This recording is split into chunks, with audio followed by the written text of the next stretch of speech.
Welcome back to the Sleepy Tea Book Club.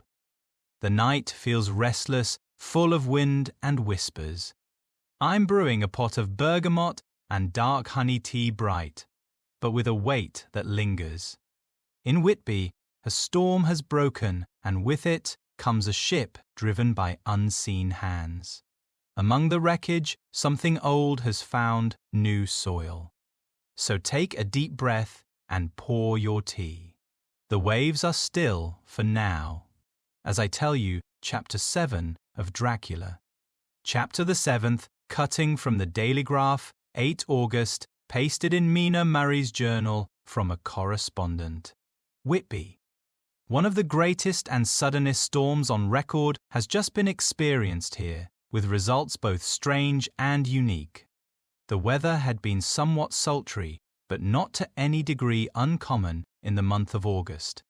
Saturday evening was as fine as was ever known, and the great body of holidaymakers laid out yesterday for visits to Mulgrave Woods, Robin Hood's Bay, Rig Mill, Runswick, Staithes, and the various trips in the neighbourhood of Whitby. The steamers Emma and Scarborough made trips up and down the coast, and there was an unusual amount of tripping both to and from Whitby. The day was unusually fine till the afternoon, when some of the gossips who frequent the East Cliff churchyard, and from that commanding eminence watch the wide sweep of sea visible to the north and east, called attention to a sudden show of mares' tails high in the sky to the northwest. The wind was then blowing from the southwest in the mild degree which in barometrical language is ranked No. 2. Light breeze. The coastguard on duty at once made report, and one old fisherman, who for more than half a century has kept watch on weather signs from the East Cliff, foretold in an emphatic manner the coming of a sudden storm. The approach of sunset was so very beautiful, so grand in its masses of splendid light-coloured clouds, that there was quite an assemblage on the walk along the cliff in the old churchyard to enjoy the beauty. Before the sun dipped below the black mass of Kettleness, standing boldly athwart the western sky, its downward way was marked by myriad clouds of every sunset colour flame, purple, pink, green, violet, and all the tints of gold, with here and there masses not large, but of seemingly absolute blackness, in all sorts of shapes, as well outlined as colossal silhouettes. The experience was not lost on the painters, and doubtless some of the sketches of the prelude to the great storm will grace the R.A. and R.I. walls in May next. More than one captain made up his mind then and there that his cobble or his mule, as they termed the different classes of boats, would remain in the harbour till the storm had passed. The wind fell away entirely during the evening, and at midnight there was a dead calm, a sultry heat, and that prevailing intensity which, on the approach of thunder, affects persons of a sensitive nature. There were but few lights in sight at sea, for even the coasting steamers, which usually hug the shore so closely, kept well to seaward, and but few fishing boats were in sight. The only sail noticeable was a foreign schooner with all sails set, which was seemingly going westwards. The foolhardiness or ignorance of her officers was a prolific theme for comment whilst she remained in sight, and efforts were made to signal her to reduce sail in face of her danger. Before the night shut down she was seen with sails idly flapping as she gently rolled on the undulating swell of the sea, as idle as a painted ship upon a painted ocean. Shortly before 10 o'clock the stillness of the air grew quite oppressive, and the silence was so marked that the bleating of a sheep inland or the barking of a dog in the town was distinctly heard, and the band on the pier, with its lively French air, was like a discord in the great harmony of nature's silence. A little after midnight came a strange sound from over the sea, and high overhead the air began to carry a strange, faint, hollow booming. Then, without warning, the tempest broke, with a rapidity which, at the time, seemed incredible and even afterwards is impossible to realize. The whole aspect of nature at once became convulsed.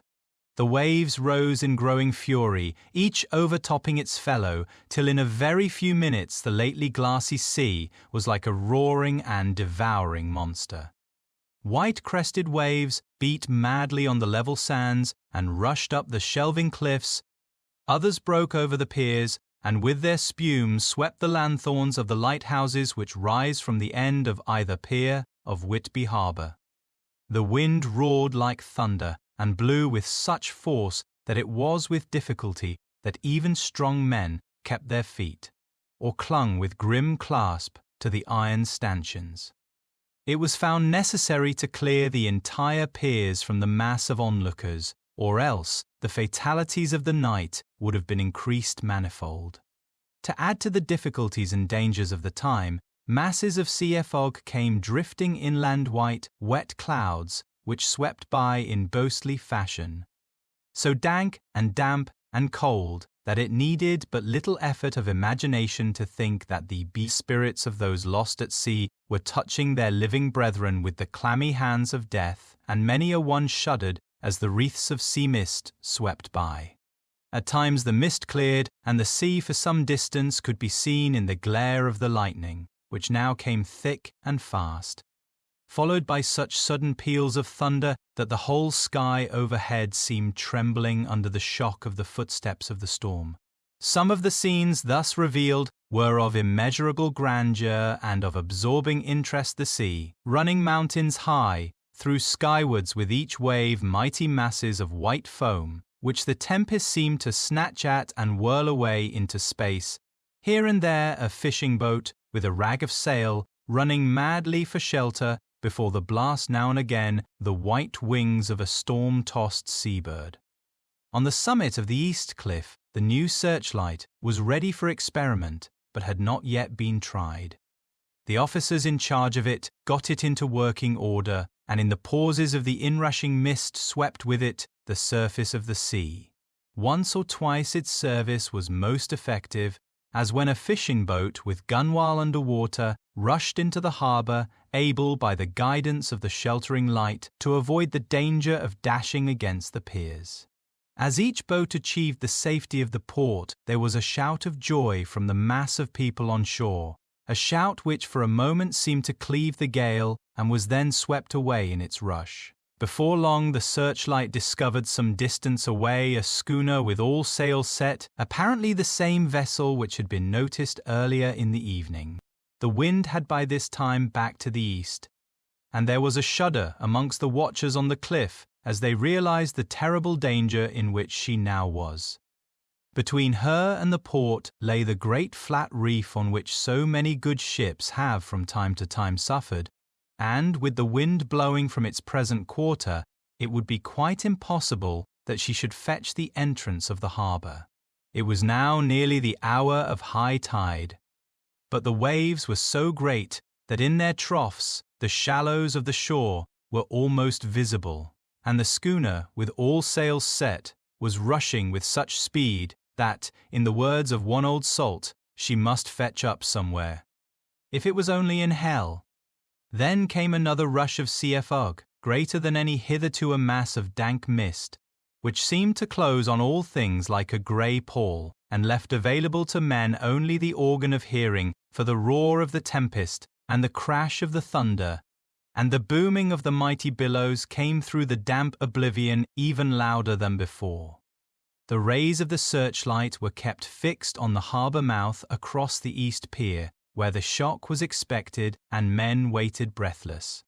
The wind suddenly shifted to the northeast, and the remnant of the sea fog melted in the blast, and then, mirabile dictu, between the piers, leaping from wave to wave as it rushed at headlong speed, swept the strange schooner before the blast, with all sail set, and gained the safety of the harbour.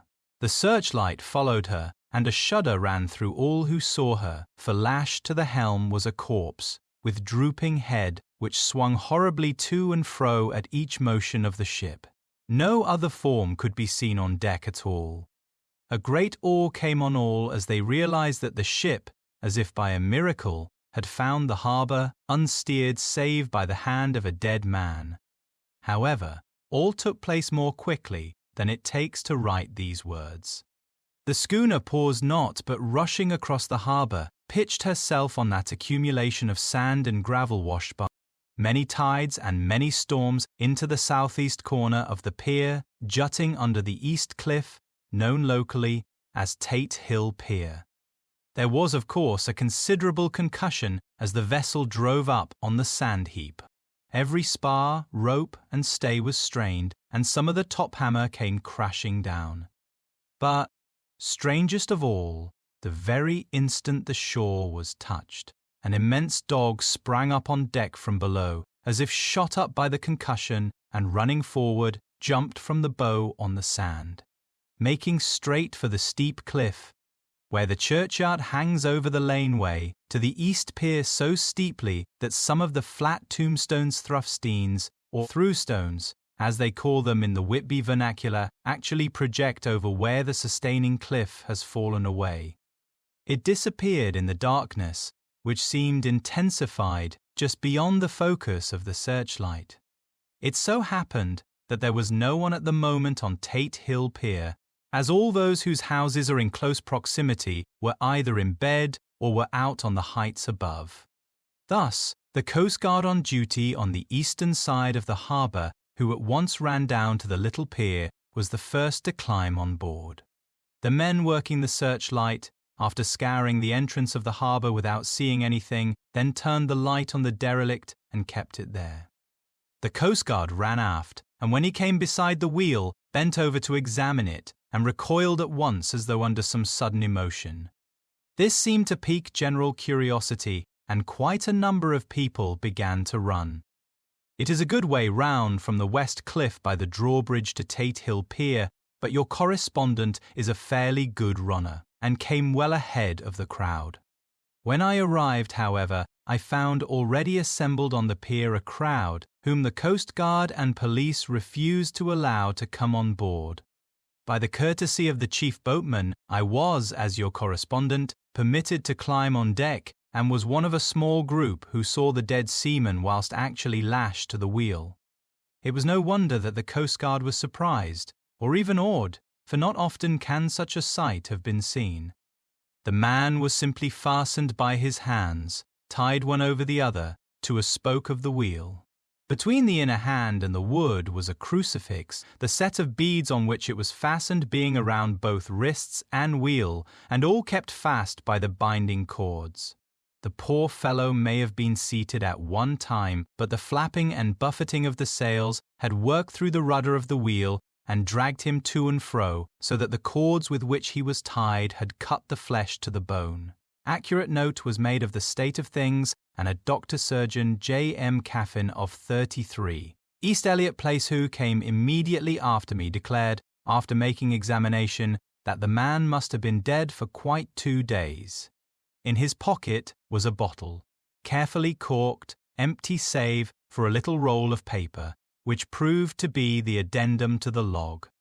The Coast Guard said the man must have tied up his own hands, fastening the knots with his teeth. The fact that a Coast Guard was the first on board may save some complications later on in the Admiralty Court, for Coast Guards cannot claim the salvage, which is the right of the first civilian entering on a derelict. Already, however, the legal tongues are wagging, and one young law student is loudly asserting that the rights of the owner are already completely sacrificed, his property being held in contravention of the statutes of Mortmain, since the tiller, as emblemship if not proof of delegated possession, is held in a dead hand. It is needless to say that the dead steersman has been reverently removed from the place where he held his honourable watch and ward till death a steadfastness as noble as that of the young Casabiancanet placed in the mortuary to await inquest. Already the sudden storm is passing, and its fierceness is abating. Crowds are scattering homeward, and the sky is beginning to redden over the Yorkshire wolds. I shall send, in time for your next issue, further details of the derelict ship which found her way so miraculously into harbour in the storm. Whitby, the 9th of August, The sequel to the strange arrival of the derelict in the storm last night is almost more startling than the thing itself. It turns out that the schooner is a Russian from Varna and is called the Demeter. She is almost entirely in ballast of silver sand, with only a small amount of cargo, a number of great wooden boxes filled with mould. This cargo was consigned to a Whitby solicitor, Mr. S. F. Billington, of 7, the Crescent, who this morning went aboard and formally took possession of the goods consigned to him. The Russian consul, too, acting for the charter party, took formal possession of the ship and paid all harbour dues, etc. Nothing is talked about here today except the strange coincidence. The officials of the Board of Trade have been most exacting in seeing that every compliance has been made with existing regulations. As the matter is to be a 9 days' wonder, they are evidently determined that there shall be no cause of after complaint. A good deal of interest was abroad concerning the dog which landed when the ship struck, and more than a few of the members of the S.P.C.A., which is very strong in Whitby, have tried to befriend the animal. To the general disappointment, however, it was not to be found. It seems to have disappeared entirely from the town. It may be that it was frightened and made its way onto the moors, where it is still hiding in terror.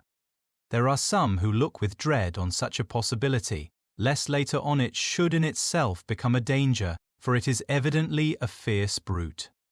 Early this morning a large dog, a half-bred mastiff, belonging to a coal merchant close to Tate Hill Pier, was found dead in the roadway opposite to its master's yard. It had been fighting and manifestly had had a savage opponent, for its throat was torn away, and its belly was slit open as if with a savage claw. Later, by the kindness of the Board of Trade Inspector, I have been permitted to look over the logbook of the Demeter, which was in order up to within 3 days, but contained nothing of special interest except as to facts of missing men. The greatest interest, however, is with regard to the paper found in the bottle, which was today produced at the inquest, and a more strange narrative than the two between them unfold it has not been my lot to come across. As there is no motive for concealment, I am permitted to use them and accordingly send you a rescript, simply omitting technical details of seamanship and supercargo. It almost seems as though the captain had been seized with some kind of mania before he had got well into blue water, and that this had developed persistently throughout the voyage. Of course, my statement must be taken cum grano, since I am writing from the dictation of a clerk of the Russian consul, who kindly translated for me, time being short. Log of the Demeter. Varna to Whitby. Written the 18th of July, things so strange happening that I shall keep accurate note henceforth till we land. On the 6th of July, we finished taking in cargo, silver sand and boxes of earth. At noon, set sail. East wind, fresh. Crew, 5 hands, 2 mates, cook and myself, captain. On the 11th of July, at dawn, entered Bosphorus. Boarded by Turkish customs officers. Backsheesh. All correct. Underway at 4 p.m. On the 12th of July, through Dardanelles. More customs officers and flagboat of guarding squadron. Backsheesh again. Work of officers thorough, but quick. Want us off soon. At dark passed into archipelago. On the 13th of July, past Cape Matapan. Crew dissatisfied about something. Seemed scared, but would not speak out. On the 14th of July, was somewhat anxious about crew. Men all steady fellows who sailed with me before. Mate could not make out what was wrong, they only told him there was something and crossed themselves. Mate lost temper with one of them that day and struck him. Expected fierce quarrel, but all was quiet. On the 16th of July, mate reported in the morning that one of crew, Petrovsky, was missing. Could not account for it. Took larboard watch 8 bells last night, was relieved by Abramoff, but did not go to bunk. Men more downcast than ever. All said they expected something of the kind, but would not say more than there was something aboard. Mate getting very impatient with them, feared some trouble ahead. On the 17th of July, yesterday, one of the men, Olgaran, came to my cabin, and in and me that cabin board way confided to me that he thought there was a strange man aboard the ship. He said that in his watch he had been sheltering behind the deck-house, as there was a rainstorm, when he saw a tall, thin man who was not like any of the crew come up the companion-way and go along the deck forward and disappear. He followed cautiously, but when he got to bows found no one, and the hatchways were all closed. He was in a panic of superstitious fear, and I am afraid the panic may spread. To allay it, I shall today search entire ship carefully from stem to stern. Later in the day, I got together the whole crew and told them, as they evidently thought there was someone in the ship, we would search from stem to stern. First mate angry said it was folly, and to yield to such foolish ideas would demoralize the men, said he would engage to keep them out of trouble with a handspike. I let him take the helm, while the rest began thorough search, all keeping abreast, with lanterns. We left no corner unsearched. As there were only the big wooden boxes, there were no odd corners where a man could hide. Men much relieved went search over, and went back to work cheerfully. First mate scowled, but said nothing. The 22nd of July.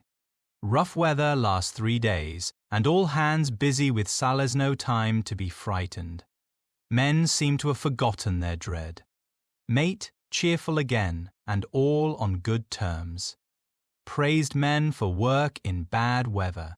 Past Gibraltar and out through straits. All well. The 24th of July. There seems some doom over this ship. Already a hand short and entering on the Bay of Biscay with wild weather ahead, and yet, last night, another man lost disappeared. Like the first, he came off his watch and was not seen again. Men all in a panic of fear sent a round robin, asking to have double watch as they fear to be alone. Mate angry. Fear there will be some trouble, as either he or the men will do some violence.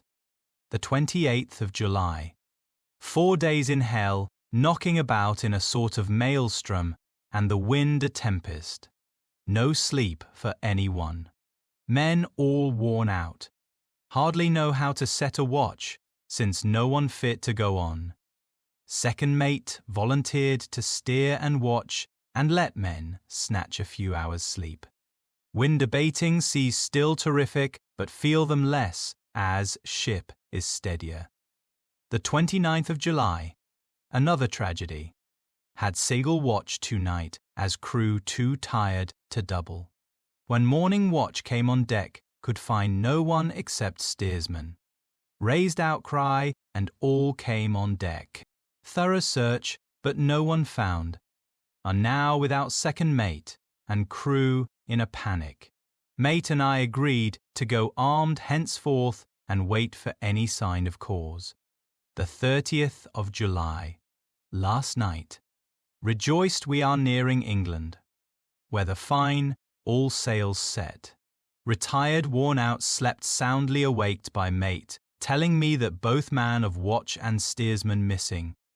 Only self and mate and 2 hands left to work ship. The 1st of August. 2 days of fog, and not a sail sighted. Had hoped when in the English Channel to be able to signal for help or get in somewhere. Not having power to work sails, have to run before wind. Dare not lower, as could not raise them again. We seem to be drifting to some terrible doom. Mate now more demoralized than either of men. His stronger nature seems to have worked inwardly against himself. Men are beyond fear, working stolidly and patiently, with minds made up to worst. They are Russian. he Romanian. The 2nd of August, midnight. Woke up from few minutes' sleep by hearing a cry, seemingly outside my port. Could see nothing in fog. Rushed on deck and ran against mate. Tells me heard cry and ran, but no sign of man on watch. One more gone. Lord, help us! Mate says we must be past Straits of Dover, as in a moment of fog lifting he saw North Foreland, just as he heard the man cry out. If so, we are now off in the North Sea, and only God can guide us in the fog, which seems to move with us, and God seems to have deserted us. The 3rd of August. At midnight, I went to relieve the man at the wheel, and when I got to it, found no one there. The wind was steady, and as we ran before it, there was no yawing. I dared not leave it, so shouted for the mate. After a few seconds, he rushed up on deck in his flannels. He looked wild-eyed and haggard, and I greatly fear his reason has given way. He came close to me and whispered hoarsely, with his mouth to my ear, as though fearing the very air might hear.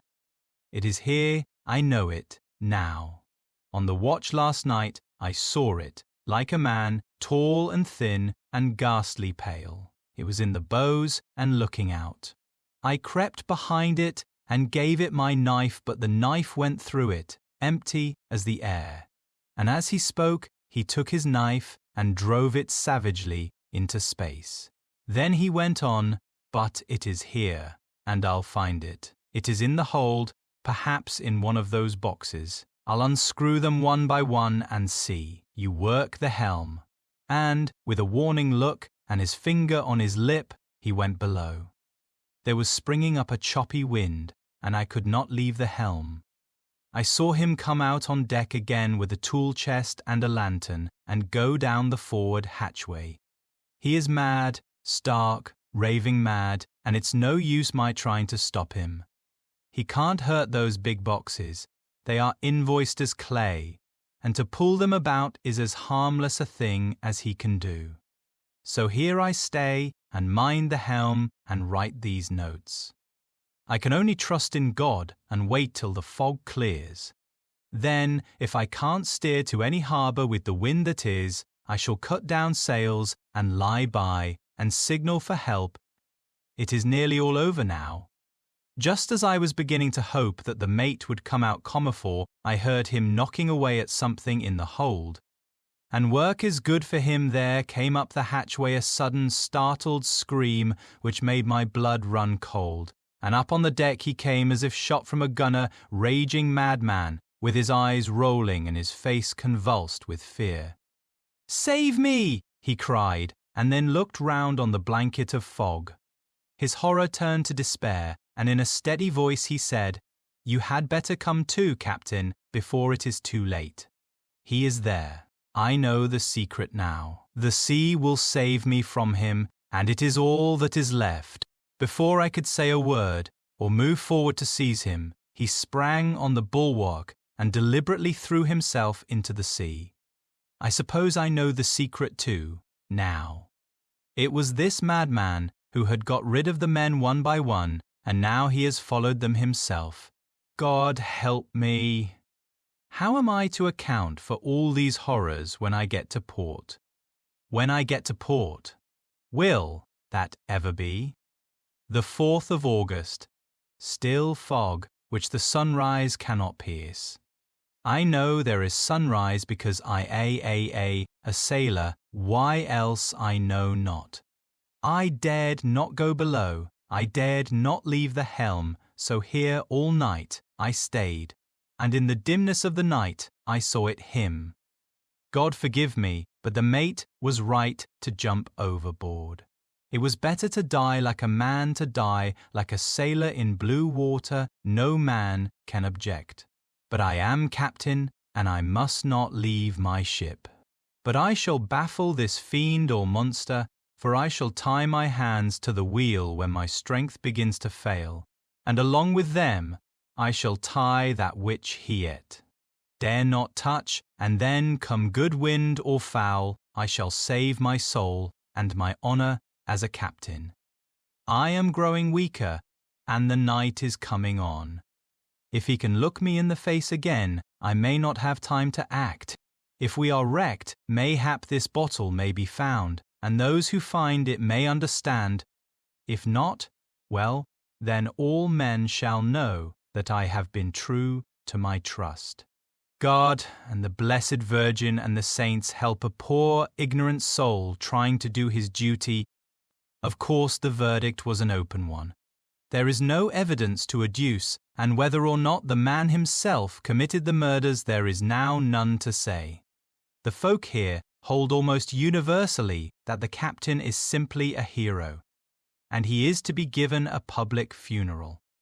Already it is arranged that his body is to be taken with a train of boats up the Esk for a piece and then brought back to Tate Hill Pier and up the Abbey steps, for he is to be buried in the churchyard on the cliff. The owners of more than 100 boats have already given in their names as wishing to follow him to the grave. No trace has ever been found of the great dog, at which there is much mourning, for, with public opinion in its present state, he would, I believe, be adopted by the town. Tomorrow will see the funeral, and so will end this one more mystery of the sea. Mina Murray's Journal, the 8th of August. Lucy was very restless all night, and I too could not sleep. The storm was fearful, and as it boomed loudly among the chimney pots, it made me shudder. When a sharp puff came, it seemed to be like a distant gun. Strangely enough, Lucy did not wake, but she got up twice and dressed herself. Fortunately, each time I awoke in time and managed to undress her without waking her and got her back to bed. It is a very strange thing, this sleepwalking, for as soon as her will is thwarted in any physical way, her intention, if there be any, disappears, and she yields herself almost exactly to the routine of her life. Early in the morning we both got up and went down to the harbour to see if anything had happened in the night. There were very few people about, and though the sun was bright and the air clear and fresh, the big, grim-looking waves, that seemed dark themselves because the foam that topped them was like snow, forced themselves in through the narrow mouth of the harbour like a bullying man going through a crowd. Somehow, I felt glad that Jonathan was not on the sea last night, but on land. But, oh, is he on land or sea? Where is he, and how? I am getting fearfully anxious about him. If I only knew what to do, and could do anything. The 10th of August. The funeral of the poor sea captain today was most touching. Every boat in the harbour seemed to be there, and the coffin was carried by captains all the way from Tate Hill Pier up to the churchyard. Lucy came with me, and we went early to our old seat, whilst the cortege of boats went up the river to the viaduct and came down again. We had a lovely view, and saw the procession nearly all the way.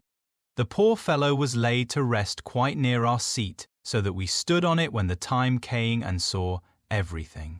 Poor Lucy seemed much upset. She was restless and uneasy all the time, and I cannot but think that her dreaming at night is telling on her. She is quite odd in one thing. She will not admit to me that there is any cause for restlessness, or if there be, she does not understand it herself. There is an additional cause in that poor old Mr. Swalls was found dead this morning on our seat, his neck being broken. He had evidently, as the doctor said, fallen back in the seat in some sort of fright, for there was a look of fear and horror on his face that the men said made them shudder. Poor dear old man! Perhaps he had seen death with his dying eyes. Lucy is so sweet and sensitive that she feels influences more acutely than other people do. Just now she was quite upset by a little thing which I did not much heed, though I am myself very fond of animals. One of the men who came up here often to look for the boats was followed by his dog. The dog is always with him. They are both quiet persons, and I never saw the man angry nor heard the dog bark. During the service, the dog would not come to its master, who was on the seat with us, but kept a few yards off, barking and howling.